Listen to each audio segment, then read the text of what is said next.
Welcome to RotoWire Fantasy Football Live. It is NFL Playoff Super Wildcard Weekend. Not my name, the NFL's name for it, but it is a fun weekend. Obviously, for a few years, we have 7 teams in each conference. The games, we have a full slate of these games, 2 on Saturday, 3 on Sunday, and a Monday nighter. So people will be getting ready, not just for the games. Some people will be doing fantasy playoff challenges. Some people will be betting props. I have Doug Orth of FF Today in with me today. Early week still. A lot of things will change, but we'll give you some good information to get you started on this weekend's games, sizing these teams up, and this should be a fun show. Doug, how's the season gone? Well, Jim, fantasy-wise, best season ever. Most I've invested and the most I ever won. So, I'm very happy with the way things turned out.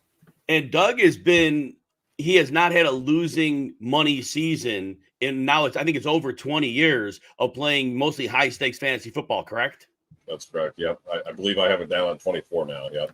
20. You need to update that somewhere. Wherever you have it, you says 20. I think it might be on your X profile. I think I said 20 plus, but put the number. It's a good number, man. Just keep changing that. It's good, man. You want to sell that. All right. So anyway, we're going to get into the games now. The show, RotoWire Fantasy Football Live. You guys are here with us frequently, but during the playoff season, we'll be going Monday, Tuesday, and Friday. That's the schedule. We're not doing weekend shows. So much going on with the playoffs.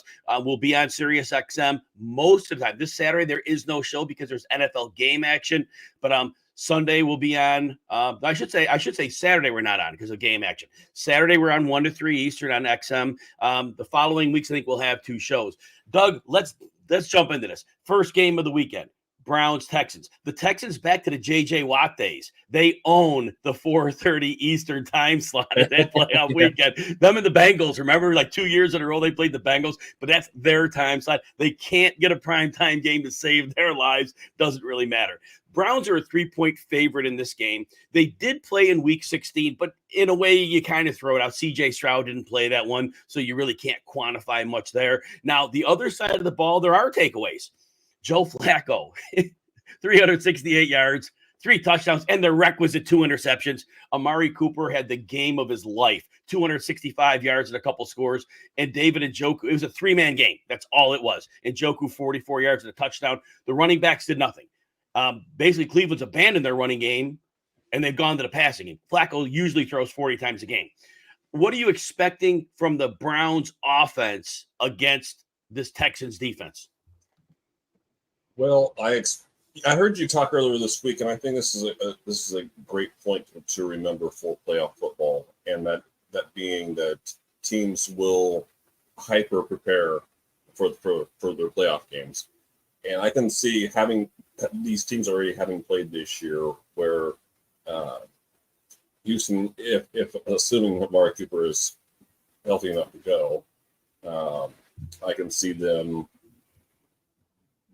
Safety over the top, not quite a double team, but as much as they can bracket. Let's maybe call it bracket here. But I imagine the running game's going to be more successful. Now, how much more successful is another question. But I think I remember Kareem Hunt, 7 carries, 11 yards. Jerome Ford, maybe like 15 for 25. Yeah, the entire team, 27 for 58. It was barely 2 yards a carry. Yeah, I know Houston's run defense is markedly better than it was last year, but I don't think that's I think that's a one for. I don't imagine a repeat of that. So I think Cleveland's going to try to run a little bit more, but we're still talking upper 30 pass attempts here for Joe Flacco. So in terms of David Njoku, he has been a big wild card. They'll use him on many routes, but they love the tight end screen him. Get him out in space quickly, just boom, get the ball, and let him use that dynamic athleticism. So if the sellout is to Cooper, then Njoku's going to continue to see heavy targets. That all said, is there any specific player on the Cleveland offense who you see having a good day? Yeah, and I was going to get around to that. I think this will be the adjustment will be hyper targeting Njoku. I went through my projections, my first round projections last night, and I think Njoku had 8 targets in the first game, not for a lot of yardage, but I have him for about 11 targets this time around. I do expect them to sell out more to guard Cooper. to stop limit Cooper. Elijah Moore, I think you talked about yesterday, probably isn't going to play. All right, at least doesn't. I can't imagine. I mean, he was convulsed. He was having convulsions on the field after that concussion. He was hospitalized overnight for that one. That's how horrific that concussion was. Yeah. So I imagine Jerome Ford's going to be involved in the screen game and the passing game a little bit more, but I think this is an Njoku game. Yeah, totally selling in on that, buying in on that. Now, Flacco, what are your thoughts on is it going to be the usual, an interception or two, and he's going to have to, give and take away? What are you expecting from Flacco in this rematch? Well, I comfortably predicted him for one interception, not two, Jim. So, so we only play Santa Claus once. That's good. That's right. That's right. No, yeah. Let's see. What did I have? I'm down for 38 pass attempts here. So I think we're pushing.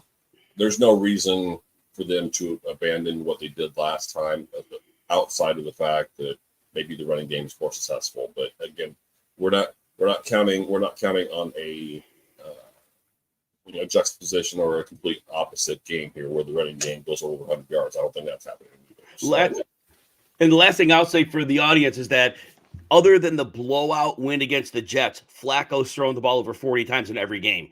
So this offense is completely on his shoulders. Kevin Stefanski loves play action. They don't have tackles. They're down to a third-string tackle on one side, a second on the other. Interior line is very good. Not the dynamic group they were years ago, but they're healthier now. They should have their interior line, which helps. And they'll certainly use multiple tight ends. We'll see some Harrison Bryant in there to block for sure, which could be useful to them as well. So the play action game will get going. One thing I will mention, the Houston Texans have not been good against play action this year. And that is Kevin Stefanski's wheelhouse. Any final word on that part? No. Okay. So that'll be interesting to watch. Other side of the ball. So CJ Stroud, phenomenal rookie year.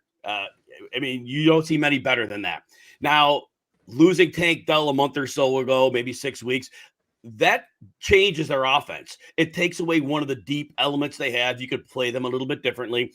They don't have a sustaining running game. Singletary will put up some stats in some games. Some games get things going, but it's not a sustaining running game. And the concern here, even though the Texans are at home, is the fact that Stroud, in my opinion, has done much better against zone defense. They're going to see heavy man. Cleveland plays upwards of 44, 45% man. Their corners should be healthy coming into this game. They had been nicked up. That really unofficial bye week they took is going to be very useful for them, I believe, here. And, of course, the pass rush. Myles Garrett and the crew are going to be getting things done. What are your expectations of the Houston Texans on offense? Well, I see a similar approach to the one Cleveland's going to have. High volume passing, not much success running. I wanted to get these notes in. I've got some notes on the AFC teams, not so much on the NFC teams here, and then I'll circle back around. Texans played four games against playoff teams. Be arguably the two worst playoff teams in the field, Pittsburgh and Tampa Bay, and then were routed by the Ravens and the Browns. And as you mentioned, without Stroud in that Cleveland game. I'm expecting that they're just like I said, Cooper. If the Browns targeted Cooper a lot in the first meeting, I expect Nick Collins to be the hyper targeted guy in this game for the Texans. Simply because we don't know how healthy Woods is going to be. Noah Brown. They weren't focusing much on that year as Xavier Hutchinson. Xavier Hutchinson may get his customary one carry and one target, but outside of that, I don't know how Hughes can move the ball with any frequency if they don't target Collins 10 times. And we're not going to see a lot of zone coverage here. That's really not the Methodist defense. I mean, obviously every team plays zone and every team plays it more than half of the time, but we are going to, there's going to be no deviation in the game plan. Is there? Jim Schwartz is going to do what he does. It's going to be a lot of man, a lot of pressure. That's not changing, correct? I can't imagine why. And I don't think they would need to, I don't think they need to send 5 men a lot. Exact 100%. So overall, when we look at this game, who wins this one? I don't want to predict a similar breakdown to what happened. Was it week 13, week 14? It 13, yeah, I believe. 13, yeah. Oh, 16. I'm sorry, week 16. Was the 16? Okay, wow. But my thinking is, I think that game started out, I want to say 36-7 before Houston put up the final 15 points. And I know, again, Case Keenum and Davis Mills, we're not. It'll be closer. I don't see much of an avenue, believe it or not, where Houston keeps it competitive all game. I love that defense. There's just really, even though Cleveland gave up some touchdowns, some big stat lines, and some good offensive performances there toward the end of the season, I don't see Houston sustaining enough offense against the Cleveland defense to keep it competitive all game. So I'm not gonna be. I don't think it's gonna be repeated 36-22, but I don't see Houston. I wouldn't be surprised if it's a two score game for the Browns. Yeah, so Doug is encouraging taking the Browns minus the 3 here. Yeah, I see it similarly. We've seen a lot of great things from C.J. Stroud, but honestly, down the stretch, it wasn't quite the domination we saw earlier in the season. There's film out on him, and now fortunately, the Browns didn't know their opponent a week early because it got shook out on the final Sunday of the season. So it was a normal game planning week. But the fact they played them even without Stroud, they saw the offensive concepts. Yeah. And I think that's important for them. And so there'll be micro changes they'll make. Like we said earlier, Schwartz will do what he does. But again, on the other side we love DeMeco Ryans as a coach. I think a lot of that talent's emerging. The defensive line, even though a number of them are back, Greenard's missed multiple games, they still are nicked up. And I think that's going to be a bit of a problem. But the play action game is really going to help. So I'm with you on this one. I do think the Browns take care of business here. And I have a ticket on them to win the Super Bowl preseason, obviously, before all the injuries happen. The best thing for them would be win this game. And then wherever they play on the road, hope for terrible weather, awful weather, snow, freezing, because that defense, we get those kind of games in the second round and beyond, the Browns could be really dangerous. How far could they go? I heard you say that on the show yesterday about the bad weather games. I think this is an AFC Championship type team, and I think bad weather. Just exactly, I think word for word what you said there. I think I don't think they're a Super Bowl team, but you get them in the right elements, and I think they're an AFC Championship kind of team. Oh my gosh, yeah, goosebumps thinking about the Browns. It'd be so cool to see the Browns. Oh my gosh! And this year of all years with 4 quarterbacks, yes. Right, exactly. I mean, all the things I predicted preseason, my bet of the year was the Browns to make the playoffs, like plus 120, 130 at different points. That was my bet of the year. I totally couldn't have told you Nick Chubb's going to miss the season. Watson's not going to make it through. They're going to have enough defensive injuries on and off. The offensive line would be ravaged. Never saw that coming. But that shows how good of a team this was, because defense is what I really thought was high. And I was excited about the offense too, which is why I put, a bet on them also to make the Super Bowl, because if that all had clicked, if they had Nick Chubb, oh my gosh, this team right now, I mean, I don't know how they wouldn't be. They would be right there with the Ravens. I think if they were playing, the line would be very close. But let's move on. We'll move on to the next game. Dolphins, Chiefs. Wow, the anticlimactic bowl here. The Chiefs, obviously, they do not look good. And people keep citing EPA numbers. I don't give a crap. They have not been a good. I don't care what your numbers say. This is not a good offense. Don't care about the numbers. I watch them play football every week. They don't sustain consistent drives. When the games are on the line, they're not making the big plays. They're some errors and probably route running. They're dropping the football. Mahomes is now trying to put too much on his plate. Travis Kelce, whether it's injury from early in the season, whether it's age, whether it's defense is ganging up on him, yeah, sure, he gets 984 yards or whatever. He's not Travis Kelce right now. So all this said, they come in that way. Now, the Dolphins, on the other hand, more decimation to their pass rushers and their linebackers. The Dolphins had 2 more injuries this past weekend. Van Ginkel, who was stepping up as a pass rusher, he's done. The other name's going to evade me right now, but then Jerome Baker, he's out. We already know they lost Jalen Phillips on Black Friday, and they lost Bradley Chubb in a meaningless. So right now, the linchpin of that pass rush, that is just gone. So this is going to be a fun matchup. but let's talk about that. So based on that, Chiefs side of the ball. Now, the first time they met, it was on international soil. Right. And Jerick McKinnon scored a 17-yard receiving touchdown late in the second quarter. First drive, Rashee Rice scored a touchdown. And then they had that fumble return right before halftime. Go 21-0. They don't score the rest of the way. How do the Chiefs approach this game offensively, and do they have any success? I think simply based on how many injuries, as you just mentioned with the Dolphins defense, I think they'll have more success than they've had most of the year offensively. Now, we're not talking about vintage Mahomes or vintage Chiefs here. I mean, if they score more than 21 points, the 21 points they scored over in, I believe it's Germany, I'd be surprised. I think 21 to 24 points is their max against pretty much any defense this year. So, oh my gosh, horrible, but true. Yeah. This is probably with the injuries, we're probably looking at a more vintage Kelsey game, but I'm not talking 10 catches, 120 yards, and 2 touchdowns. I'm talking vintage from earlier this year. So I think this is a heavy Pacheco game, assuming he plays. I don't know why he went at this point, but I see 20 touches, and I. If you would have said Kansas City, Miami at the beginning of the year, you'd say, sign me up for that playoff game. It's prime time and whatever. I expect this to be a slog.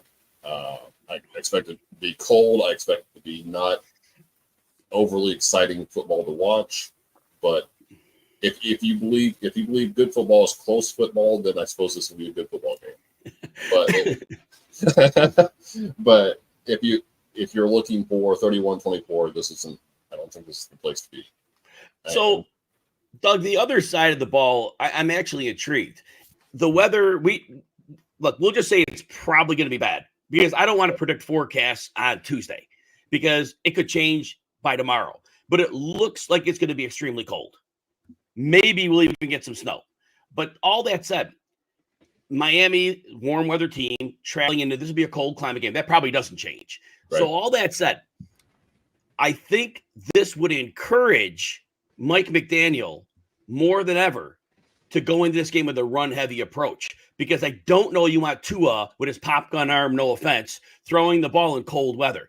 I think the weather is doing Mike McDaniel a favor because if they go in running the game, and Mostert was a limited practice participant last week, so was Jalen Waddle. But I think if they go into this game saying, you know what, Kansas City cannot stop the run, Spagnuolo is not going to sell out to stop the run, especially with Tyreek Hill on the field. He can't do it. So we are going to run Mostert. We are going to run Achane. And I don't think they can stop him. And if the cold weather forces McDaniel to be more run heavy than he normally would be, I think they could score on most drives by running the football. Am I insane?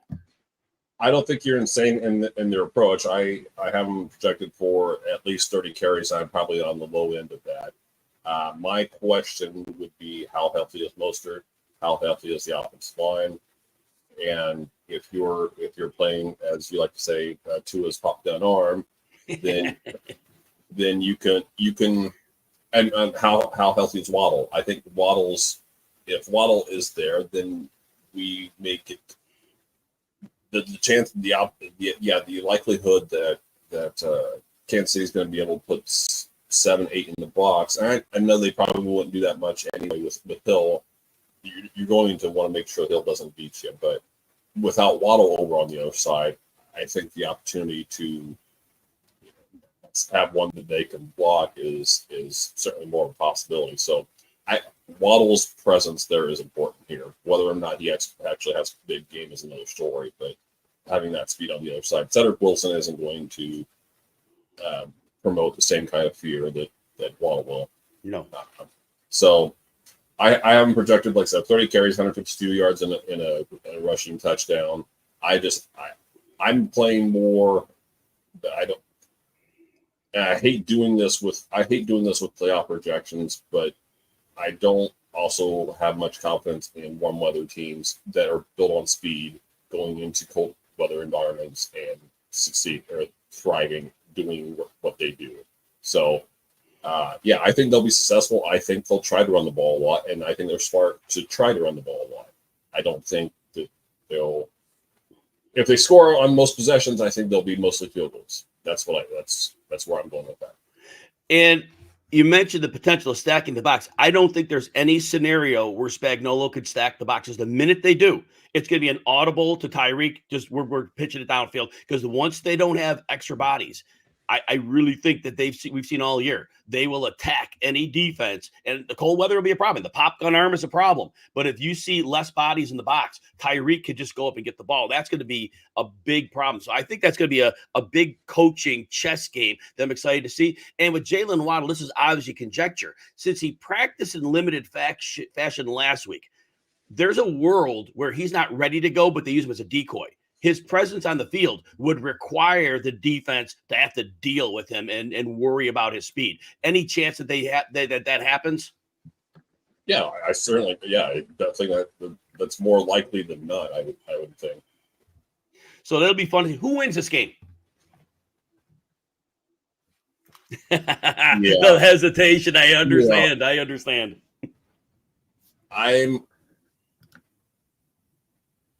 Kansas City's inept offense, as hard as that is for me to say, versus Miami's injury-riddled defense.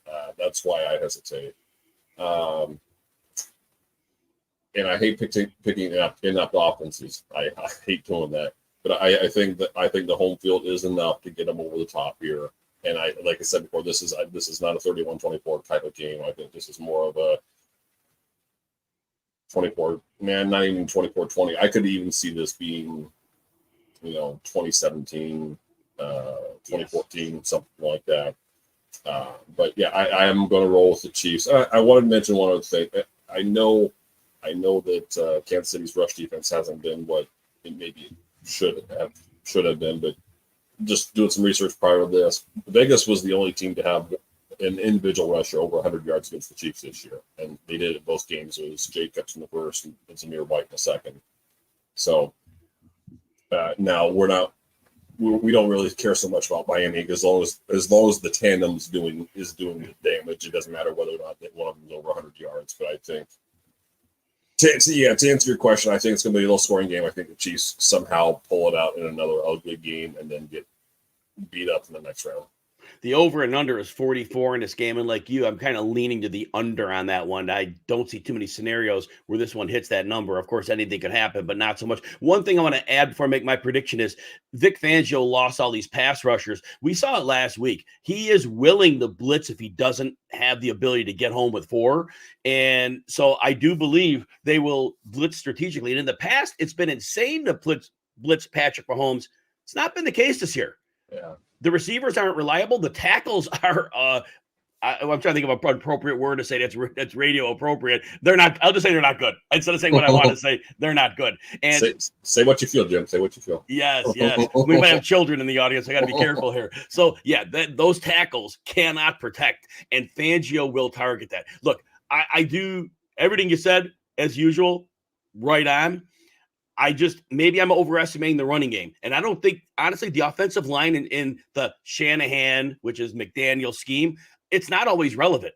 The 49ers, when they ran it, they got by with some pretty weak offensive line, but that scheme works. And I expect Mostert will be well enough to play. I do think if Mostert's there, I think that running game gets big plays. And I think Achane against this defense could go off. So my projection would be, I'm going to call the upset here. I'm calling the Dolphins win this one 23-16. That's where I'm going with that. But I like your call on it, Doug, because I think probability probably is right, that it probably is the Chiefs, and I've got to have my narrative work for it to happen. And we know what happens with narratives. They kind of get burned up, and, nobody remembers them after that. But, yeah, so anyway, that'll be a fun one to watch. Steelers-Bills. Well, the Steelers got themselves into a pickle here. They had to start Mason Rudolph, and then he outplayed Kenny Pickett. They have to start him in the playoff game. They have no option. They benched Pickett. They have to start him. And here's the problem. They're going to be facing a Buffalo defense with a pair of veteran safeties and a very veteran coach. And you could see Mason Rudolph stares down his receivers. And those little slants that 3 times this year with different quarterbacks they've made work for touchdowns, that film is out. And they know that's the big play they need to hit to win a game. But they only hit those on a rare occurrence. Now, we know the Steelers are trying to run the ball, and the running game has done very, very well in the second half of the season. The Bills got back Daquan Jones a couple of weeks ago, and I know Ed Oliver's a studded defensive tackle, but the linchpin to that run defense is Daquan Jones. And I have a hard time thinking that with a limited quarterback that the Bills aren't going to have success stopping the running game. I'm worried about the Steelers on offense here. They're double-digit underdogs. Do the Steelers have a path to success on offense, or are they doomed? Logic tells me that they're doomed. The actual results tell me they have a chance. Is it a great chance? No. They somehow managed to keep pretty much every game close. And as I was preparing for this last night, I'm looking at their personnel, looking at the results, and not understanding how the two line up. But yeah, I'll give you a couple notes here too, since I did prepare some notes for the AFC teams, like I said. Bills have not allowed more than 215 yards passing in 4 straight. So, and I certainly still expect Mason Rudolph to get there. Only 215-yard passer since week 9. And then we probably won't get too much into this. I thought it was interesting too, especially since Khalil Shakir is coming off his second big game of the year. 77.3% of his snaps are in the slot, and he probably has the best matchup. I hate doubling up on role players one week to the next, but he is the pick to click as far as the matchup that I think could swing this one way or the other. Want to flip this over to the other side real quick with Pittsburgh? Yeah, definitely want to do that. So when we're looking at that side, but look, the biggest deal here, I think it'd be a miracle if TJ Watt played. It doesn't seem like he's going to be ready for this one. So I think it all starts there. If they don't have him, he makes all the other pass rushers better. Alex Highsmith is an excellent football player. But to have the gravitational pull of TJ Watt, that is massive. The Bills, this is the best offensive line I've seen them with in the Josh Allen era. If it's been that long, probably not long enough, but close enough. And but like, Stephon Diggs did a little bit last week, but it's been miserable since week 6. Looks like Gabe Davis, he has a sprained PCL. They're hoping he can play. Not real optimistic there that he'll be anywhere near 100%. What are your thoughts about the Bills side of the ball? Yeah. So speaking about Davis, his 7 receptions last week were his most since week 8, kind of like you hinted. His yardage totals was his best since week 6. So Gabe Davis, I did a note on him starting from the beginning of November, going through obviously the end of last week. I believe 2 games over 100 yards and a touchdown, 4 games where you're shut out. So, yeah, fun times if you're trying to ride with that. Great for DFS, right? Yeah. But the one individual matchup, Joey Porter Jr. doesn't move outside. I mean, he doesn't go perimeter to slot perimeter. And as I mentioned before, Diggs being 35% slot, those two should butt heads every so often, or quite often, which is again why I think Shakir is the guy to keep an eye on here. But yeah, so I expect Diggs to. I think Diggs is going to find the end zone, but I'm not expecting a vintage Diggs game here. And I saw one of the viewers here saying something about the team that shouldn't get it done against the team that. What do you say? Yeah, there you go. Can't get it done versus the team that somehow does. That's a great way to sum up this game. Buffalo strikes me as a team that should win this handily, and Pittsburgh's results tell me that it will be close somehow. I don't know how it will be close, but I think Pittsburgh will rely heavily on the run game and hope for the best. But as you said, that's right up Buffalo's the alley of the Buffalo's defense, having Daquan Jones in the middle there. So I want to project a double-digit win here for the Bills, but again, Steelers' resume up to this point says it's going to be closer than that.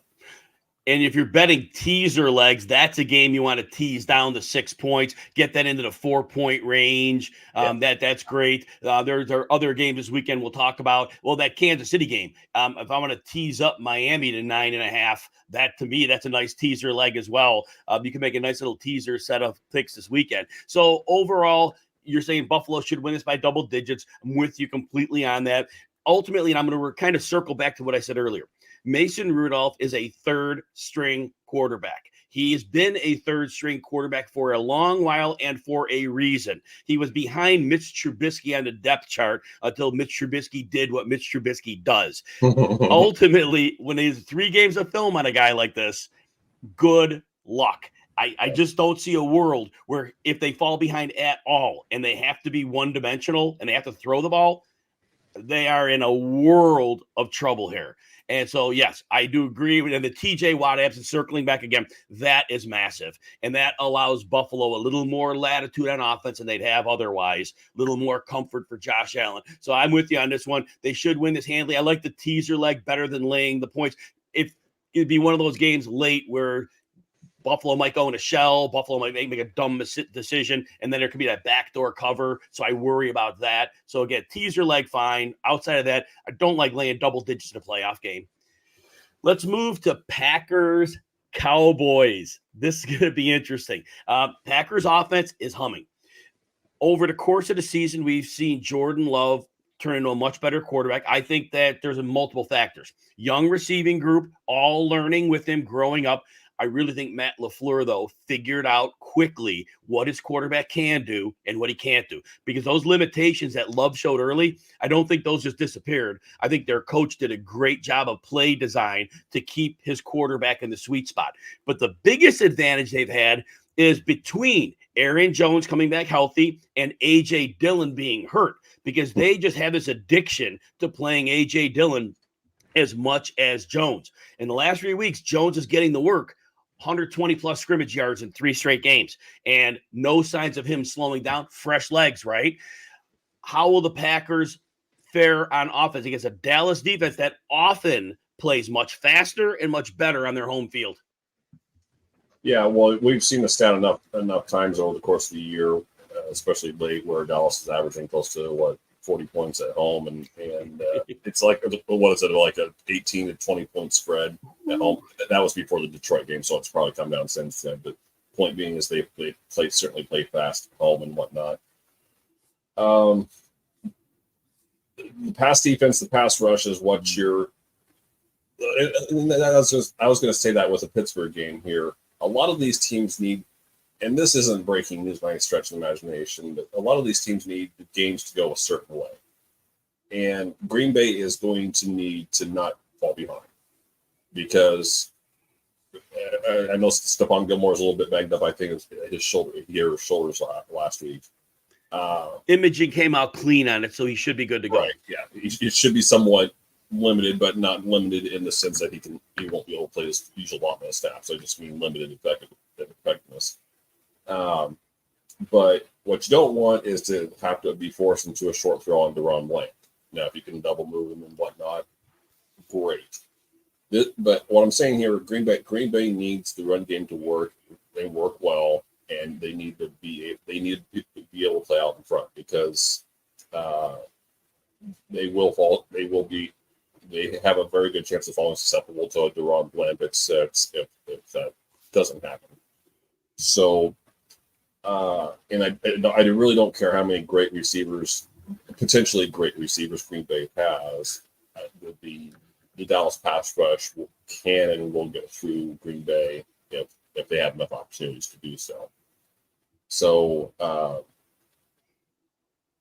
think you're going to see a heavy Jaden Reed game again. Don't know why you want to see that. I think that would be the weak spot of the Dallas defense, assuming that you can't get the double moves every other pass play into Ron Bland. But yeah, I would expect a heavy Jaden Reed, Dontavian Wicks back and forth. And you're just hoping that Aaron Jones can continue to be effective.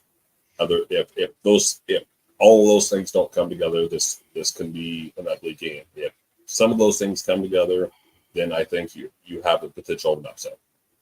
And no offense to A.J. Dillon, but the worst thing the Packers could have is him to be fully healthy and then saying we're putting you back in your normal role. Because anytime Aaron Jones is not on the field and A.J. Dillon is, it is a massive hit to that offense. He since his rookie year, he has gotten worse each year. He gets fewer yards after contact. He breaks fewer tackles. He's even a liability in the red zone. I remember earlier in the season, he gets 2 cracks to the goal line, doesn't score. Oh, let's bring in Aaron Jones. Imagine that. Walks right in the end zone. He is, again, a wonderful human being, a million times better football player than I'll ever be. But if he's on the field and Aaron Jones isn't, it is a big hit to that team. But they are dedicated to him. So we'll see if he's healthy, and that would be a problem to look out for. All right, now the other side of the ball, Dallas facing Joe Barry's defense. Let's spell it B-U-R-Y today. Joe Barry's defense, because that's not going to be good. Look, maybe he has some answers against the Bears. I'll give you a little clap for that one. You held on the Bears. Right. Nice job. Very, very nice. Look, this defense all season has not had answers for opposing passing attacks. Dallas, they like to do a little shell thing too. They like to keep people like the modern defense. They want to keep people in front of them.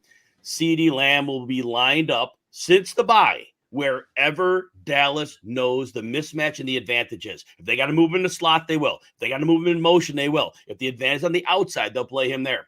And they got Jake Ferguson, who's been a big factor in the down the seam. And Brandon Cooks, when they need him, they have him. And if the defense creeps out of that shell, they can take shots to him. It hasn't always been successful, but he's still playing at a high level. Tony Pollard is fine enough in the running game. He's been fine. Doesn't get you 100-yard games, but it gets you enough. All that said, how is the Dallas offense looking in this matchup? Well, before I get into that, if you're betting props and you're looking at a touchdown anytime, especially if you're looking at touchdown anytime, you want to sign up for Brandon Cooks on the home games. So there's that. You laid it out really well. Cowboys path to success has been pretty much the same since their bye week, I believe. Whatever you want to set the number of targets for CeeDee Lamb at, you can go 1 or 2 higher. I've got him down for 13. He's been in double digits, I think, in 6 straight. There was a couple games I think he had 16 in the last 6 games. I think he had double 16 target games, but they were all at least 10. I haven't projected for 14 targets, 11 catches, 135 yards and a touchdown. I might be on the low end of touchdowns, but also saw something interesting too. I did not realize Jair Alexander hasn't played more than 2 games in a row all season long. Did I see that right? Because I thought that sounds right. When he was going to, he got suspended because he decided to go out and call the coin flip and didn't know how to defer. I knew he had trouble staying in the lineup. I didn't realize it was more than 2 games in a row. I didn't think that was it. But yes, CeeDee Lamb, the reason, look, Keyshawn Nixon should be his primary matchup in the slot. And we all know Keyshawn Nixon being a very good return guy. I don't want him. If I'm a Packer fan, what I'm wanting is the game to just get over quick for Keyshawn Nixon's purposes here. So, yeah, Pollard, just like you said, I think you laid out Pollard just fine. But this should be I conservatively projected Dak for 301 yards and 2 touchdowns. I think that's probably closer to 3, and I might even bump it up there. I don't know. I haven't given it that much thought yet, but yeah, this should be just another Lamb game with a dash of Cooks and about 6 or 7 targets for Ferguson. Heavy passing game again. Who wins it? It sounds obvious, but who wins it? Yeah, what should happen? I would take Dallas, but I'm not going to bet it. But I would take Dallas by 2 touchdowns. Like I said before, this has to follow a certain script where if Green Bay's going to keep it close, it's going to have to be Aaron Jones 20 plus touches, and they hog the ball, kind of like a little bit like Detroit. I think Detroit did a couple weeks ago, but yeah, Cowboys by 2 touchdowns in my estimation. You know, and I like to go that way. I just really keep seeing this path, and again, it's an AJ Dillon thing. Man, if he doesn't play, I really could see them having success, because if they get Aaron, and you could run the ball on Dallas, there's no question you could run the ball on Dallas. And if they could get Aaron Jones going early and use play action off that, we know Matt LaFleur loves play action. And if they can get that going, the Dallas corners, if they don't have the pass rush making their life quicker, they're not that great in coverage. And there are a lot of scenarios where things could go right for the Packers on offense and they could hang in a shootout. I totally could see it. But like you said, there's other variables. And like Anthony said, same thing. They got to run early. They have to set the old line on the website, establish run, Evan Silva. But yeah, in this case, I think you do want to establish the run, like Miami in their game, right? Playoff football is a little bit different. That said, I don't like 7.5 as a line. Again, I can see a backdoor cover. This is another teaser leg game. If the Dallas in that teaser, tease them down to 1.5. I'm real comfortable going there, because if he even gets in a shootout and we have Mike McCarthy who can make the big blunder late, we always got that going for us, and never discount that when we're talking playoff football. But so like Doug, I like the Cowboys. I see a number of scenarios where they blow them out, but I think the Packers are scoring some points here. And I also, the over and under in this game is 50.5. I do have a lean to go on the over on this one. Do you think it goes under? No, I think it goes over. Yeah. One more thing I want to add, and this is like brand new stuff. This stuff I should have brought up on another show earlier in the week, and I didn't. All season, the referees have had points of emphasis, calling ineligible downfield. They've been making all these calls to gum up the offenses. I have a feeling there's going to be a different rationale in the playoffs. This is speculative. I have nothing to base it on. NFL's about ratings.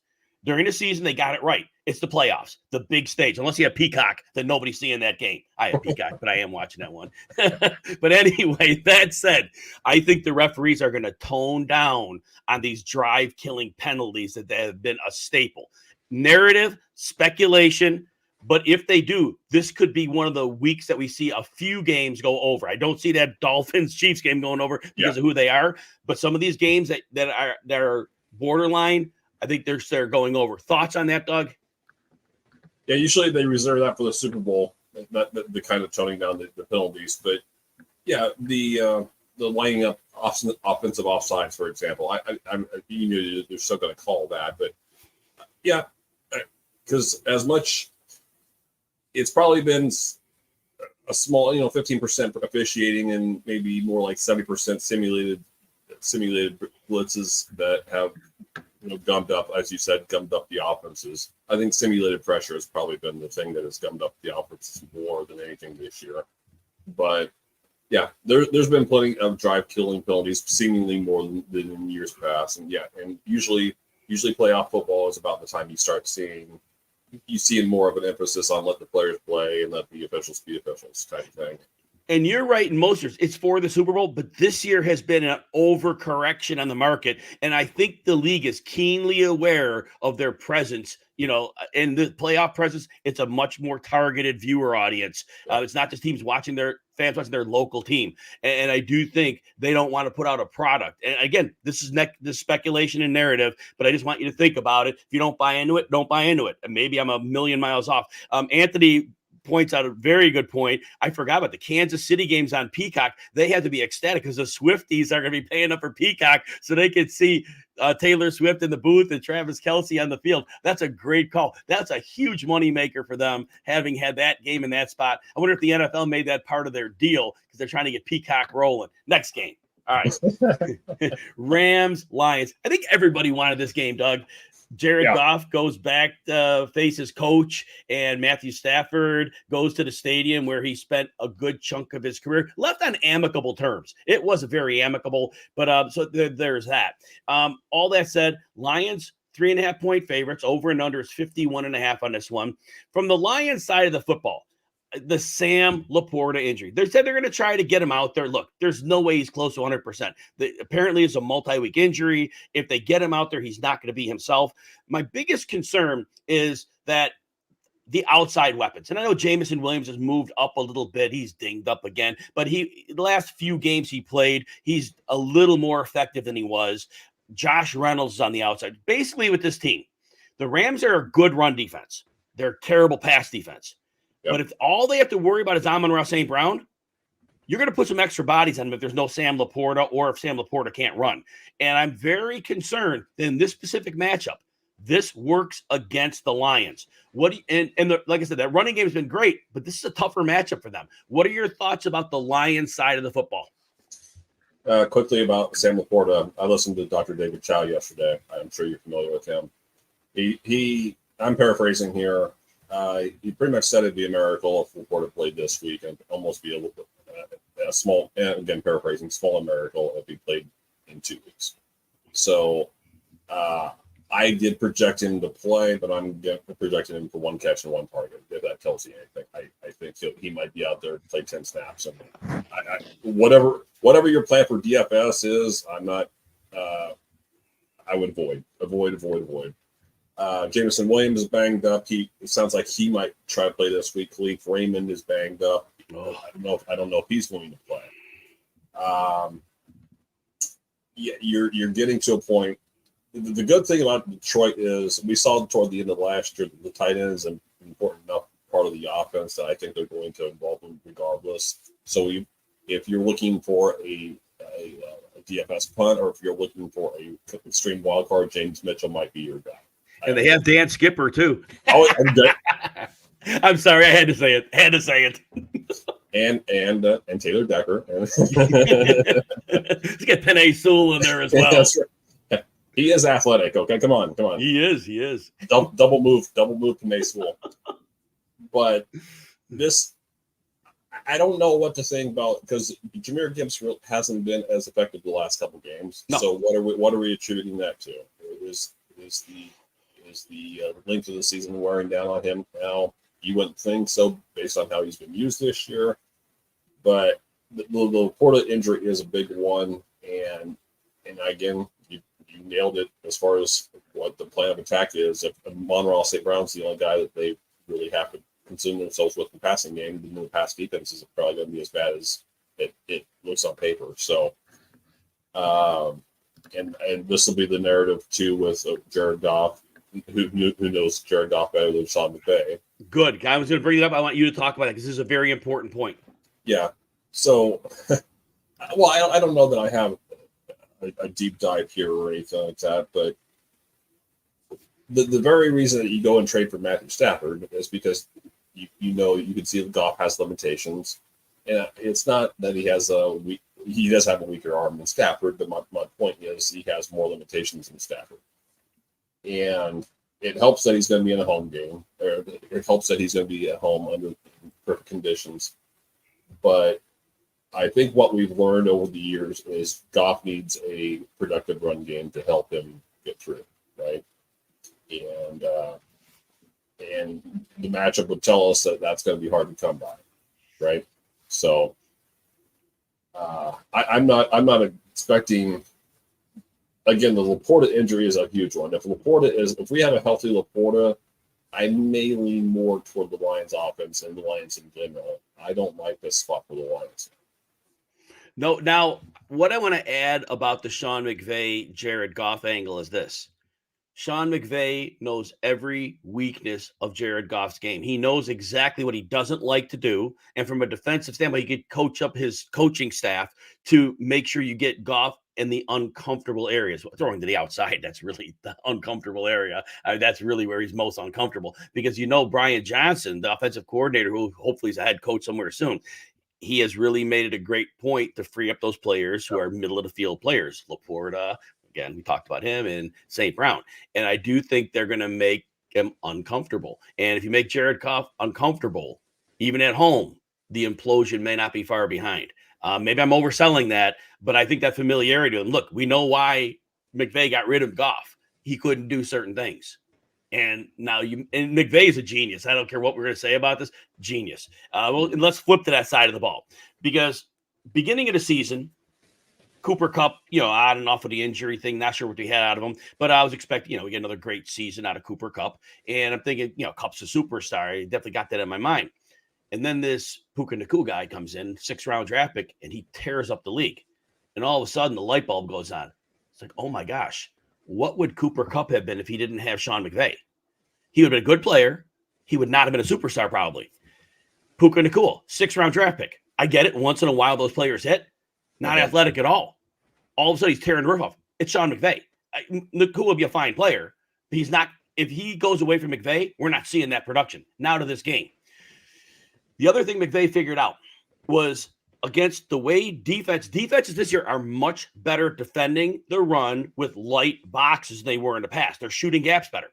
Well, McVay figured out, and I don't know how the other coaches aren't following suit, you run duo. You run downhill against that, and it's worked. Kyron Williams has had an amazing season. The Lions are what we call a pass funnel defense, especially the outside corners. You want to throw on those outside corners. They're better up the middle, but the thing is it's hard to run on them. But I think even with the duo downhill running scheme, I do think Kyron Williams has a little bit of success here. But all that said, and Anthony had good comments earlier. But Doug, I want to ask you this: McVay can line up his receivers in the slot outside. Does he just burn the outside corners all day and let Stafford just kill him with Kupp and Nacua and just call it a day? Or how does he handle this game? I don't know why not, and we definitely don't want to pass over or look over DeMarcus Robinson's impact, stretching specifically stretching the field here over the last 2 months or so. I don't know. I conservatively projected Kyron Williams, and when I say conservatively, based on what he's been doing lately, 17 carries is kind of on the light end. Right. That's what I haven't projected for. I haven't projected for 20 touches, but I don't see much of a reason, even if the Rams do have more success against Detroit run defense than what recent history would tell us. I don't see a reason. I don't see too many worlds in which Stafford isn't throwing 35 times and targeting the aforementioned 3 receivers probably 25 of those times at least. I have some thoughts. I don't want to get too deep in the weeds here. I think Kupp would have been a fine player elsewhere, but we're looking at 2 receivers there in Nacua and Kupp that I think are benefiting from the McVay effect, right? I mean, I don't think Nacua is a superstar in 28 other towns. I don't think Cooper Kupp's a superstar in 25 other towns, but still good players. Oh God, yes. Still good players. Not throwing any shade on those guys. And I think we're seeing that with DeMarcus Robinson to a degree right now. So right, exactly right, because he is who he was forever, and now he has like 5 straight games. He's been productive. He's never done that in his career. He does not have a 5-game stretch in his career that's matched this. Thank you, Sean McVay. Keep going. But I don't see other than getting the linebackers to bite up. I would run play action as much as I possibly could on this and hit them with ends and skinny post and all that good stuff.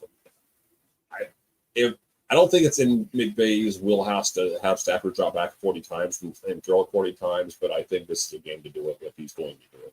And remember, Nick Mullins in 2 games averaged 400 passing yards against his defense. It's a little bit of an upgrade going from Nick Mullins to Matthew Stafford, just a little bit. All right. Who wins this game?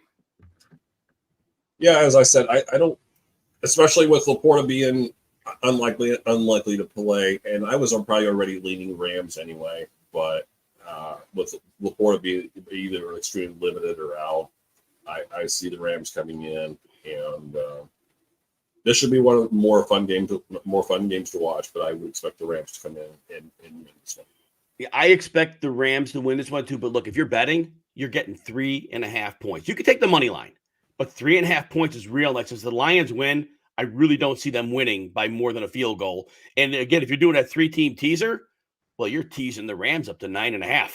You're in real good territory as a third leg of that teaser if you're looking for that one. So that would fall in there as well. Now, my favorite bet on this game, Doug Orth, you could get the Rams over 24.5 points for their team total. It's right on the borderline, like minus 105 odds. You can even push it up to 26.5 for plus odds. I'd be anywhere in that range. My favorite bet of the week is over the team total for the Rams. Any final words?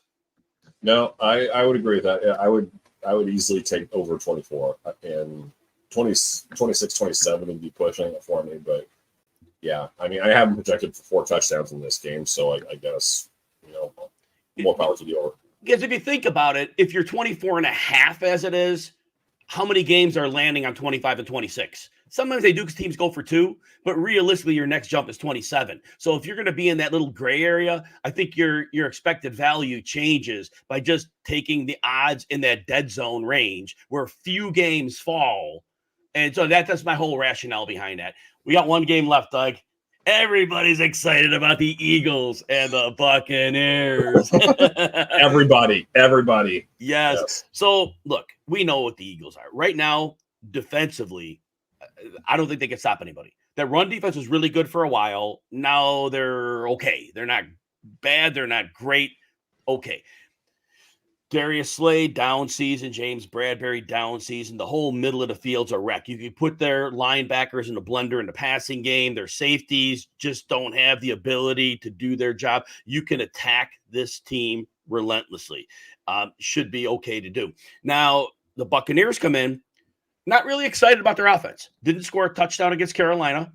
Until garbage time against New Orleans, they didn't score. They scored 2 fourth-down touchdowns, and that game was out of hand already. So they didn't score there. Mike Evans has been held to fewer than 70 yards in 4 of the last 5 games. Teams are bracketing him more. They're willing to say, Baker, you got to beat us with Godwin, who they're not optimizing Godwin.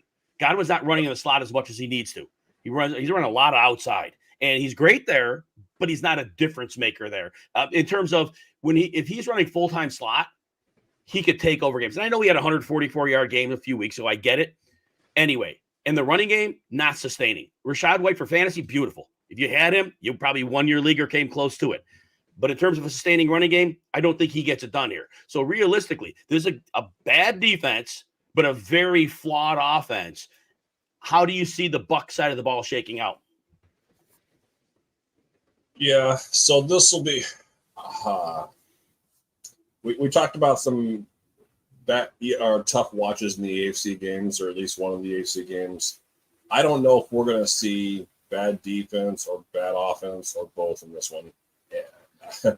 Between Mayfield being less than 100%, I'm still not sure, even after all the success what Rashad White had this year, I'm not sure if he's so much a product of volume or just no one else threatening him on the roster. I still don't know that. I didn't come away from watching Rashad White this year thinking, okay, that's a franchise back. Nope. So they're not optimizing Godwin, just like you said. They're bracketing Evans more. Teams are bracketing Evans more. If Philadelphia does if Philadelphia's defense, Matt Patricia does the obvious, Tampa Bay might not score more than 13 points. But when's the last time Philadelphia's defense did the obvious? So I don't know.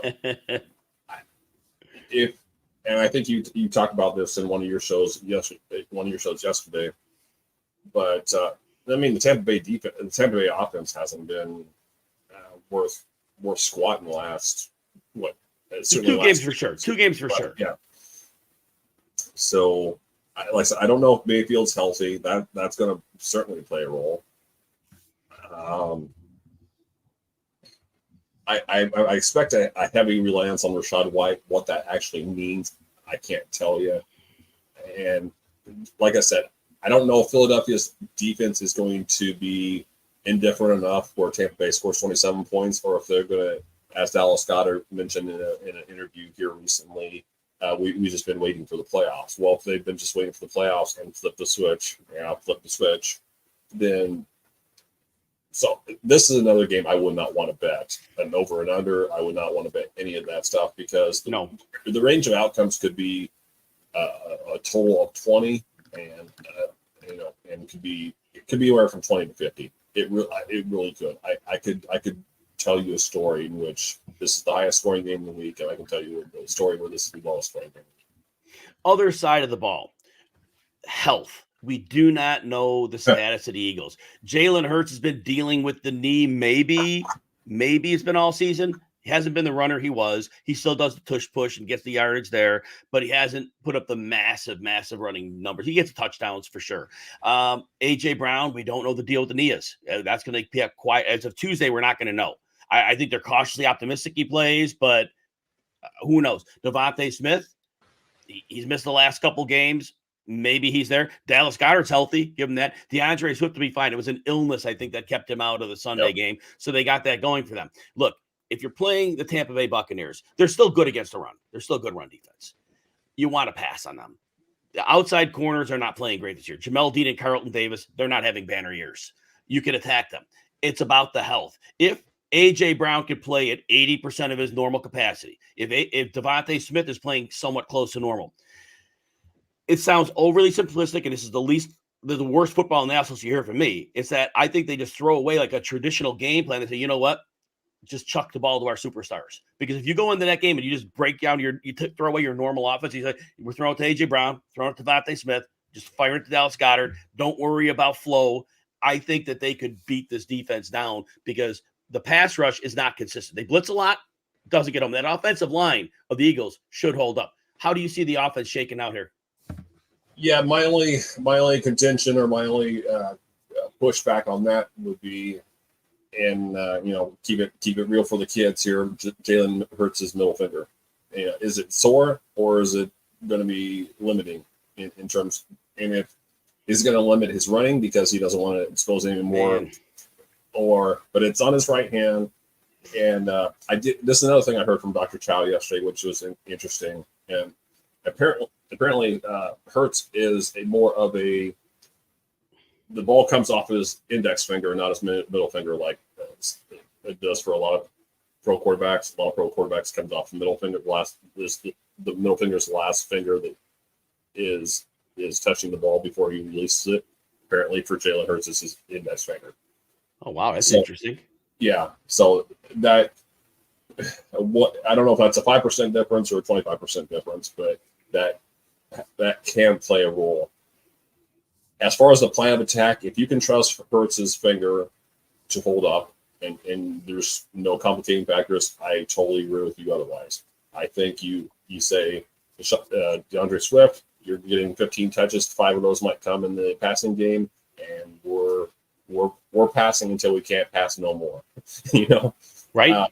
This should be a Dallas Goedert game in my estimation, if for no reason because Brown and Smith aren't healthy, or probably aren't going to be healthy if they even play. And plus, Tampa Bay's been giving it up against tight ends for a while, for most of the year. So, but I personally would like to, let's say if there's 60 plays in this game, I would like to see like a 38-22 split, something like that. Pass versus run. I think that would be pretty close to ideal for them. Tampa Bay's defense has been playing better lately, but I'm still not buying that improvement just because I don't think the competition has been that great. So, like you mentioned earlier, you did mention you wouldn't bet this game, correct? You did say that earlier. Yeah, I'm the same way because I think the biggest factor is we don't know the health of A.J. Brown, Devontae Smith, Jalen Hurts. We don't know how the health is, and that just creates too many variables. And will some of them be healthy? Will all of them be healthy? It's a Monday night game. Less information because that overnight Saturday information that often comes out probably doesn't come out for this one the same way. So that's problematic. Look, if you feel the Eagles are going to be somewhat healthy between Brown, Smith, and Hurts, then I would say go ahead and grab them. But I don't know that I lay the 3. If they're in a teaser like in a game +3, that's a little better. But I like you, I'm avoiding the game because of the uncertainty, and that's where we leave it. Doug, tell everybody where they can find you and your work. I'm on the X. DOUGORTH, just like my name, I think appears here, or did appear here. And then all my content, I have a postseason column called The Road to the Super Bowl. That the first one will hit tomorrow. And that's on, I'm sorry, I got my days confused. That'll hit Thursday morning. That's on FF Today. Yeah, if you're not following Doug's work, you should. Doug is one of the best analysts in the industry. I've been following his work for a long time. I've known him since 2018, I believe. Right. And it's been fantastic knowing Doug and his football knowledge. You're missing out if you're missing his work.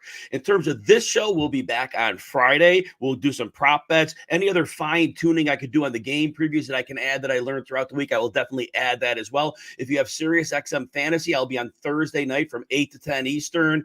Join me there. Be on Saturday, 1 to 3 Eastern with Mario Puig. There'll be no XM show on Sunday because of the playoff games. For Doug Orth, I'm Jim Coventry. Thank you for hanging with us. Everybody have a wonderful rest.